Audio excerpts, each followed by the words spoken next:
कि फैसल वाडा की जानिब से इस तरह की गुफ्तगू, नाजेबा ज़बान का इस्तेमाल, अल्फाज का इस्तेमाल, ये पहली बार नहीं है। इससे पहले भी हम कई दफ़ा देख चुके हैं कि वो इस तरह के स्टंट्स करते हैं, चाहे वो टॉक शोज़ में कुछ चीज़ें लेके आना, टेबल पे ला के रख देना, या फिर अजीब व गरीब किस्म के बयान कि इतने लोगों को फांसी पे चढ़ा दें तो 22 करोड़ लोग जो है वो खुश हो जाएंगे, उनकी ज़िंदगियाँ सही हो जाएंगी।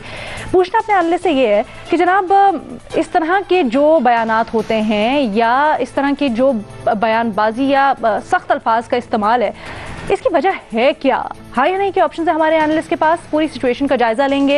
इस्लामाबाद हाई कोर्ट में आज होने वाली समाअत के ऊपर भी हम गुफ्तगू करेंगे, और एक और वजीर हैं जिन्होंने अपने बयानात पर माफ़ी भी मांगी है, ज़रा उसको भी ज़ेरे बहस लाएंगे।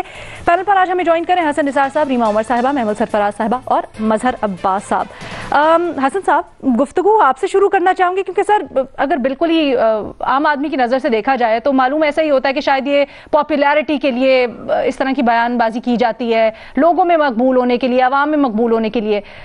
लेकिन क्या हासिल भी होती है इन बयानात से ऐसी मकबूलियत? अवाम इनको पसंद भी करते हैं, मनफी असर होता है? नहीं, अवाम का तो अलीना जिस तरह की तकसीम है उसमें इस तरह की बातों से फ़र्क नहीं पड़ता। प्रॉब्लम ये है कि शख्सियत परस्ती, चापलूसी, खुशामद ये हमारे वैसे ही कल्चर का हिस्सा है, और सियासत के तोते की तो जान ही खुशामद में है, चापलूसी में है। ठीक है, दूसरे वापडा वैसे भी थोड़ा हाइपर किस्म का नौजवान है, पुरजोश आदमी है, नए नए इक़्तिदार में आए हैं, अभी अदब अदाब ये वो सीखना वो वक्त लगेगा। He is young also.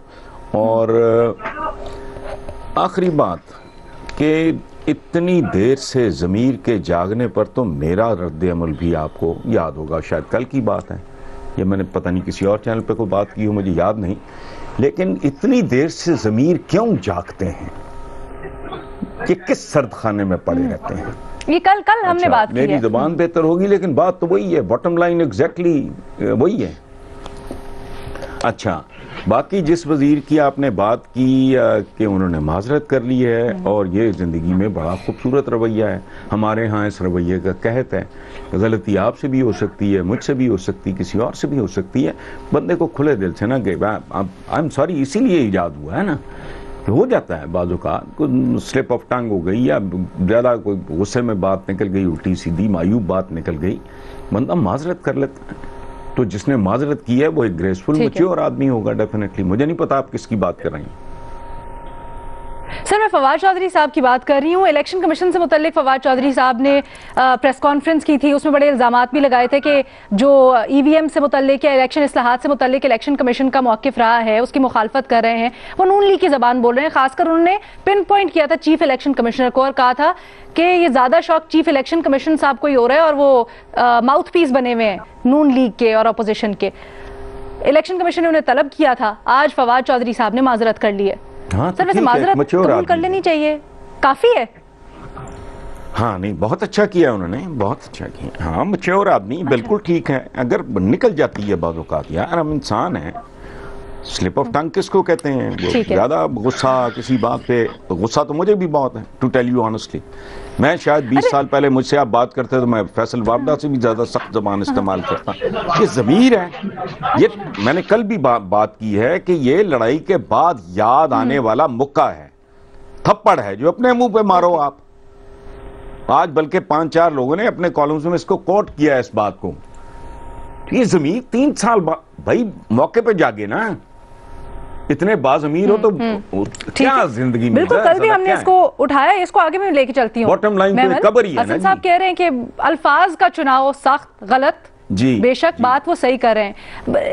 इतना डाउट देना चाहिए, इतना बेनिफिट देना चाहिए फैसल वाडा को कि चलें अगर सख्त जबान इस्तेमाल कर रहे हैं तो ठीक है, कोई मसला नहीं है, बात सही कर रहे हैं। नहीं अलीना, मैं तो खैर इस बात से एग्री नहीं करूंगी, क्योंकि असल मसला जो आपका जो बुनियादी सवाल भी है कि इसकी वजह क्या है, ये को पहली बार तो उन्होंने इस किस्म की जुबान इस्तेमाल की नहीं। इसकी वजह है कि ये लोग एसेंशियली बुलीज हैं, और बुलीज जो है ना वो ऐसी ही चीजें करते हैं कि किसी भी चीज से अगर कोई फर्ज करे उनकी बात से इख्तलाफ करता है, उनके खिलाफ कोई एक फैसला इस तरह का आ जाता है, या कोई भी ऐसी चीज होती है, तो फिर वो इस किस्म की जुबान, या उनसे कोई सवाल करे, सख्त सवाल कर ले, तो उनका रवैया ही होता है। आपने फैसल वाडा साहब की तो आपने खुद मिसाल दी कि उन्होंने और दूसरी चीज उन्हें ये भी पता है कि they can get away with it all.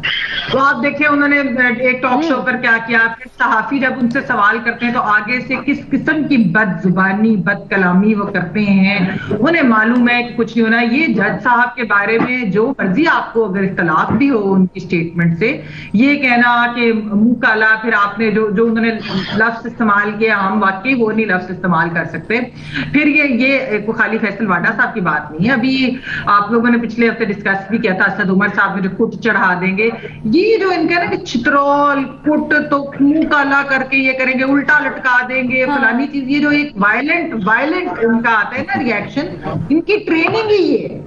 इनकी ट्रेनिंग है कि अगलों के ऊपर, अगलों को इस तरीके से अटैक करो जब वो आपसे सवाल करें कि वो डिफेंसिव पे अगला आ जाए, जो कि सही भी होगा। और देखिए कुछ एक्सटेंट तक ये कामयाब भी होते, क्योंकि इनको अदारों की सपोर्ट थी, इन्हें पता था कुछ सुनना नहीं है। आप मुझे फैसल वाडा साहब पे क्या एक्शन लेंगे?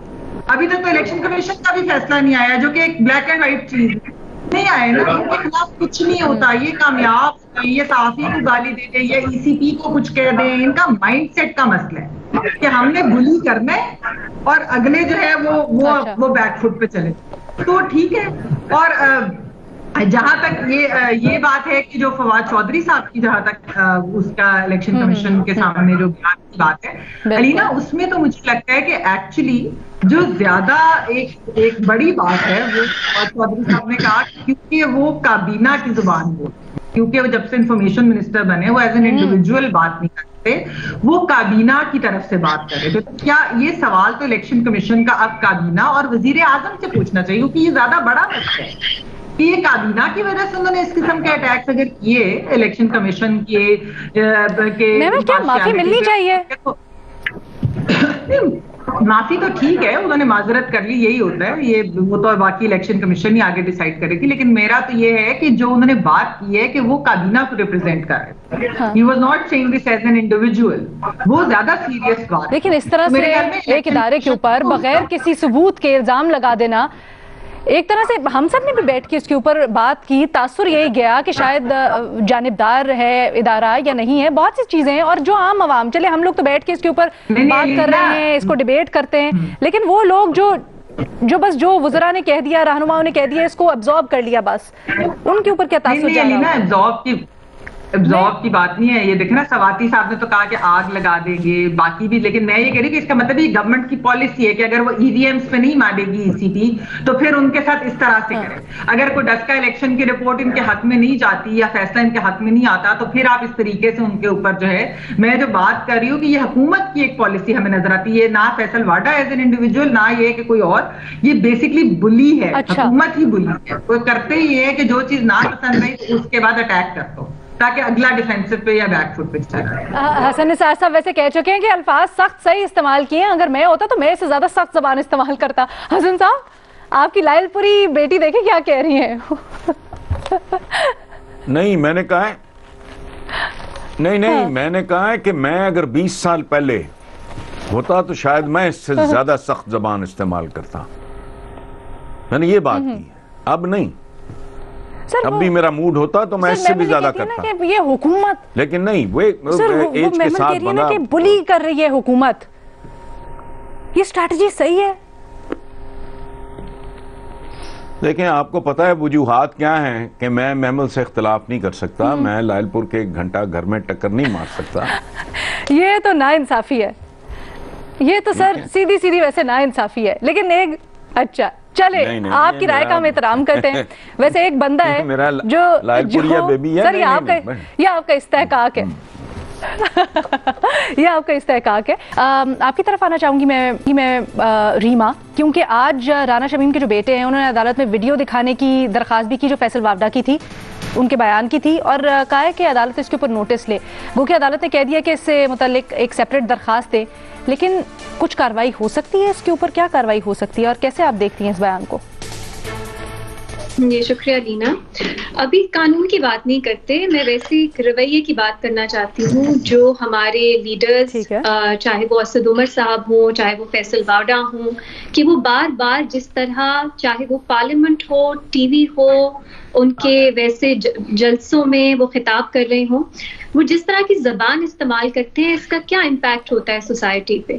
हम लोग अक्सर नजरअंदाज कर देते हैं, हम कहते हैं कोई बात नहीं, एक टॉक शो है, एक स्पीच है, अल्फाज का चुनाव में शायद कुछ गड़बड़ हो गई होगी, लेकिन इसका बहुत एक सीरियस इम्पैक्ट होता है सोसाइटी पे। मेरा ख्याल है उसको भी समझने की जरूरत है।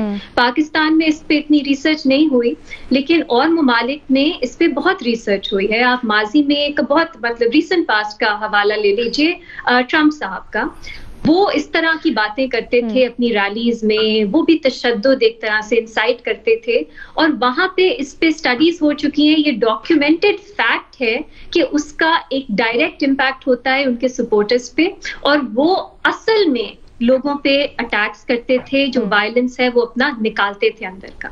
तो ये जो लीडर्स हैं जो आके इस तरह की बात कर देते हैं, उनकी पार्टी उन्हें कुछ नहीं कहती, टीवी जो मालिकान है उनको कुछ फर्क नहीं पड़ता, एंकर्स जो है वो वैसे ही कहते रहते हैं नहीं नहीं ऐसी बातें ना करें, लेकिन उनकी जो ये नफरत अंगेज बातें हैं वो चलाते हैं।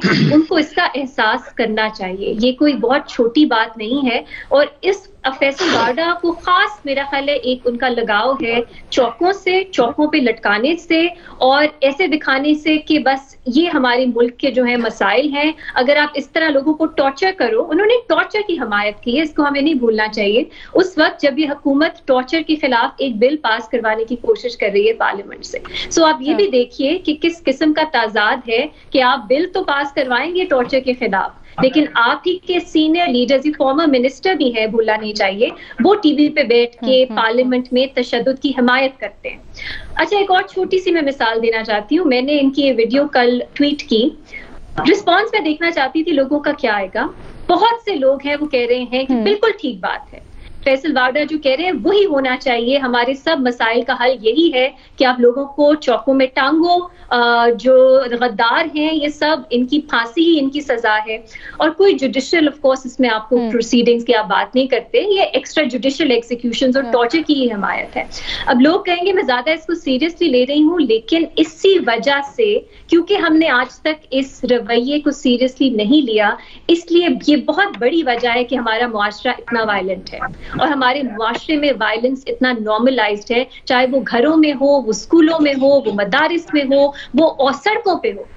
वायलेंस जो है वो कहीं से आता है ना, इस तरह की बातों से भी वो रीइंफोर्स होता है। रीमा बिल्कुल दुरुस्त कह रही हैं, लेकिन अगर इसको दूसरे जाविये से देखा जाए तो क्या ये अप्रोच भी नहीं हो सकती कि लोग सिस्टम से इतने मुतनफ्फिर हो चुके हैं या लोग इतने तंग आ चुके हैं सिस्टम से कि अब उनको समझ नहीं आती वो क्या करें, उनको यही रास्ता नजर आता है कि भाई अगर नहीं जो आपका कानून है वो हरकत में आ रहा, अगर जिन इदारों के पास जाना चाहिए सजा के लिए वो नहीं दे रही, हरकत में नहीं है, तो फिर ऐसे कर लो।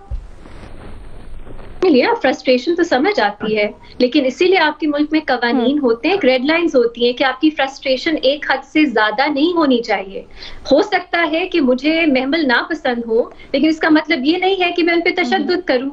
मेरे ग्रीवेंसेस जो है वो जायज हो सकते हैं महमल के खिलाफ, लेकिन कोई रेड लाइंस होती है ना, लीगल और अनलीगल, लॉफुल और अनलॉफुल आपके रिस्पॉन्स में, ये एथिकल भी हो सकता है, ये कानूनी भी हो सकता है। तो वो रेड लाइंस जो है वो कौन सेट करता है? ये हमारी जो हम लोगों को जिनको इलेक्ट करते हैं, जो हमारे नुमाइंदे हैं, उनका उसमें बहुत अहम रोल है। मैं ये नहीं कहूंगी कि सिर्फ उनका रोल है, लेकिन उनका भी एक अहम रोल है। और फैसल वाडा पे एक आखिरी बात कि सब ये इस तरह की जो बातें करते हैं, हेट मॉन्गरिंग करते हैं, एक छोटा सा सवाल है जो उनसे पूछा गया कि उन्होंने अपनी जो अमरीकी शहरियत है वो कब रिनाउंस की, उसका जवाब दे दें, वो नहीं उन्होंने देना। ये सब करके वो डाइग्रेस करते हैं उस अहम सवाल से जो कई सालों से लटका हुआ है, उसका वो जवाब नहीं देंगे।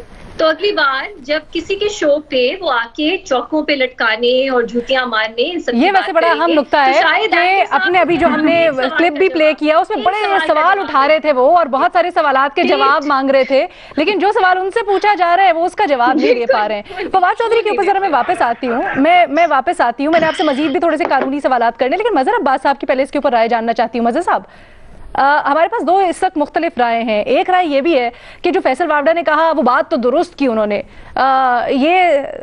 जैसे मैं अभी रीमा ने बताया कि अवाम की भी ये राय है कुछ हद तक कि भाई होना ऐसे ही चाहिए, लेकिन फिर ये भी कि जिस तरह से उन्होंने बात की क्या वो दुरुस्त है? वजह क्या समझते हैं आप इसकी? जी देखिए अलीना, मसला ये कि आज इंटरनेशनल डे ऑफ टॉलरेंस है और हम बात कर रहे हैं इनटॉलरेंस की। जिस सोसाइटी में जस्टिस नहीं होती ना, वहां इनटॉलरेंस हमेशा बढ़ता है, क्योंकि इनजस्टिस जो है वो इनटॉलरेंस को परवान चढ़ाती है और फिर वो किसी भी फॉर्म में आती है। फैसल वाडा साहब वफाकी वजीर रहे हैं, उनकी पार्टी की हुकूमत है, वो बिस्मिल्लाह करें, जाएं लोगों को चौकों पर लटकाएं, जाएं लोगों को, हमने देखा है ना, हमने तो चौकों पे लटकते हुए लोगों को देखा है ना। पब्लिक फ्लॉगिंग होती थी ना, पब्लिक फ्लॉगिंग होती थी, उसके बाद जब लोग निकलते थे, लोग सिर्फ तमाशा देखने जाते थे पब्लिक फ्लॉगिंग में, सिर्फ तमाशा के कोड़े कैसे मारे जाते हैं, और उसका क्या असर हुआ। तो जब तक ये जो चीजें हैं ना, जब इस तरह के लोग इस तरह की बात करते हैं, तो खुद पॉलिटिशियंस अक्सर ये बात करते हैं कि leaders lead from the front. तो आप क्या उसको फॉलो कर रहे हैं? इस तरह की जबान इस्तेमाल करके आप मैसेज क्या देना चाह रहे हैं सोसाइटी को? आप हुकूमत हैं, आप कर लें, आपको तो करना चाहिए ना। आप किससे डिमांड कर रहे हैं ये बात? आप करें, अपनी हुकूमत से कहें कि वो प्रॉब्लम ये है कि हमारे यहाँ डिफेमेशन लॉज स्ट्रॉन्ग नहीं है, हमारे यहाँ हतक इज्जत का कानून जो है सख्त नहीं है, हम जिसकी जो मर्जी आती है वो कह देता है। दूसरे ये कि हमारे यहाँ जबान का मसला है, हमारे यहाँ वैकेबुलरी का मसला है कि हमारी इतनी कमजोर है कि हमें पता नहीं होता है कि सिलेक्शन ऑफ वर्ड जो है वो हम क्या इस्तेमाल कर रहे हैं, किस तरह के अल्फाज इस्तेमाल कर रहे हैं हम, उसके कॉन्सिक्वेंसेस सोसाइटी में क्या होते हैं।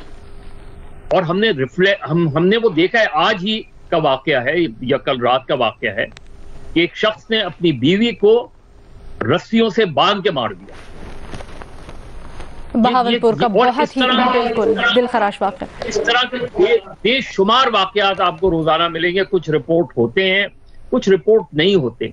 तो मैं जब टीवी पर बैठ के इस तरह की जबान सुनता हूं, एक आम आदमी सुनता है, तो कहीं वो उसको एग्जीक्यूट भी कर सर, वैसे कहीं पे तो चलें, अगर हम ये बात कर रहे हैं, अगर मेरे पैनलिस्ट की अक्सरियत इसको कंडेम करिए, सर कहीं पे पकड़ तो होनी चाहिए ना। हमने देखा कुछ मखसूस वक्त के लिए पाबंदी लगी, उसके बाद फैसल वावड़ा फिर ऑन स्क्रीन है, फिर उन्होंने पहले जैसे वजीर आजम की लाइलमी से मुतल्लिक बयान दिया, उसने एक केओस जन्म दे दिया, दीगर मुतअद्दिद बयानात कई दफा।